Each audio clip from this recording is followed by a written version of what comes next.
Ask मुफ्ती तारिक मसूद। क्या बच्चे की पैदाइश पर शौहर का बीवी को तोहफा देना वाजिब है? नहीं, वाजिब नहीं है, लाजिम नहीं है। अच्छा भाई, मुफ्ती साहब मुझसे गुनाह हुआ है, घर पर लड़ाई हुई थी और मेरी अम्मी ने कुरान का वास्ता दिया तो मैंने गुस्से की हालत में कुरान फाड़ दिया। अस्तगफिरुल्लाह। मेरे भाई, कोई हल्का काम कर लिया करो, खुदा के बंदो। तो सवाल पढ़ते हुए भी आदमी कपकपाने लगता है।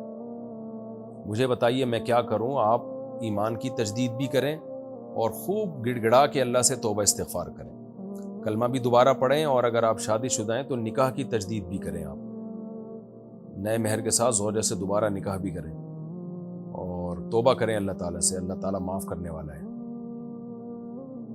फिरोज शेख सऊदी अरब से, बीवी से इजहार मोहब्बत किस तरह करें? मैं कोई भाई आपको, अल्लाह आपको नेक साले तौफीक अता फरमाए।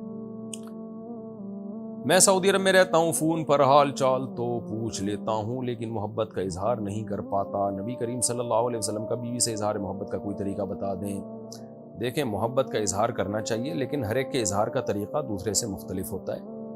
कुछ लोग गिफ्ट दे के इजहार कर लेते हैं, कुछ ज़बान के डायलॉग होते हैं। अच्छा, ख़वातीन जो है ना, मुँह के फ़ायर को ज़्यादा वैल्यू देती हैं। शौहर अगर मुँह से डायलॉग निकालता है, आई लव यू, मैं तुमसे मोहब्बत करता हूँ, इससे ऐसे मियाँओं से ज़्यादा इंस्पायर होती हैं। वो मियाँ जो बीवी के सारे हुकूक पूरे कर रहा हो और उसके अलावा भी उसको कभी कभार घुमाने फिराने भी ले जाता हो और उसको टाइम भी देता हो, लेकिन मुंह से ये ना फूटता हो कि आई लव यू, तो ख़वातीन को ऐसे मियाँ की कोई कदर नहीं होती।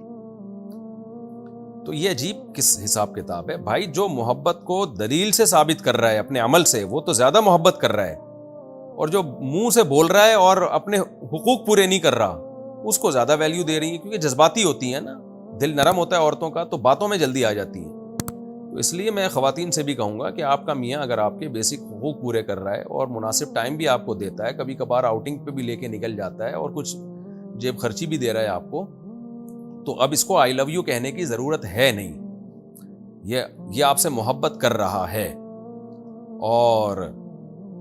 और अगर वो आई लव यू पे टरखा के रखा हुआ है उसने, बेसिक हुकूक पूरे नहीं कर रहा, तो वो आई लव यू से कुछ नहीं होता। फिर बहरहाल बीवी से मोहब्बत का इजहार आई लव यू के ज़रिए या किसी भी तरीके से करना चाहिए।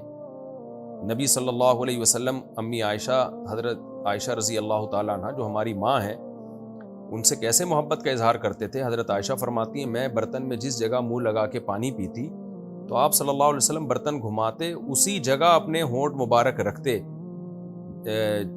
और फिर उससे पानी पीते। ये भी मोहब्बत के इजहार का एक तरीक़ा है।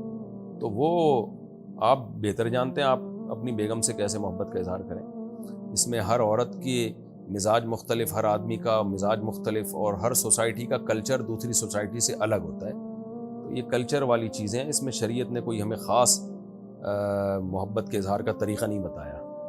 आप जैसे बेहतर समझते हैं, मुँह से फूट दें मुझे आपसे मोहब्बत है, इसमें क्या जा रहा है? आप कहने फ़ोन पे घंटों घंटों बात होती है, एक दफ़ा बोल दें कि मैं भी आपसे मोहब्बत करता हूँ, आपका फ़ोन नहीं आता तो मैं बेचैन हो जाता हूँ, ये बोल दिया करें। आप होते नहीं होंगे लेकिन वैसे बोल दिया करें कि हो जाता हूँ, लेकिन बहरहाल होते होंगे, जब भी तो आप पूछ रहे हैं कि मोहब्बत के इजहार का तरीका है। मोहम्मद आसिफ मुरादाबाद से पूछते हैं, अगर घर में नीम का पेड़ हो तो क्या उसे काट सकते हैं? हमारे चचा के घर में एक नीम का दरख्त है, अब लोग उन्हें डरा रहे हैं कि पेड़ मत कटवाना, जबकि वो घर में लटक रहा है और घर बनाने में मुश्किल हो रही है। इस मामले में रहनुमाई फरमाएं। घर में लटक रहा है, घर बनाने में मुश्किल हो रही है, तो काट सकते हैं मेरे भाई। तो वैसे दरख्त काटना अच्छा काम नहीं है शरीयत की नज़र में। दरख्त एक बरकत का ज़रिया है, लेकिन अगर वो तकलीफ़ का ज़रिया बन रहा है तो काट सकते हैं। और घर के अंदर है और आपने कंस्ट्रक्शन का काम करना है, बढ़ाना है, कोई कमरा वमरा बनाना है, तो फिर तो वैसे भी कोई हर्ज नहीं है।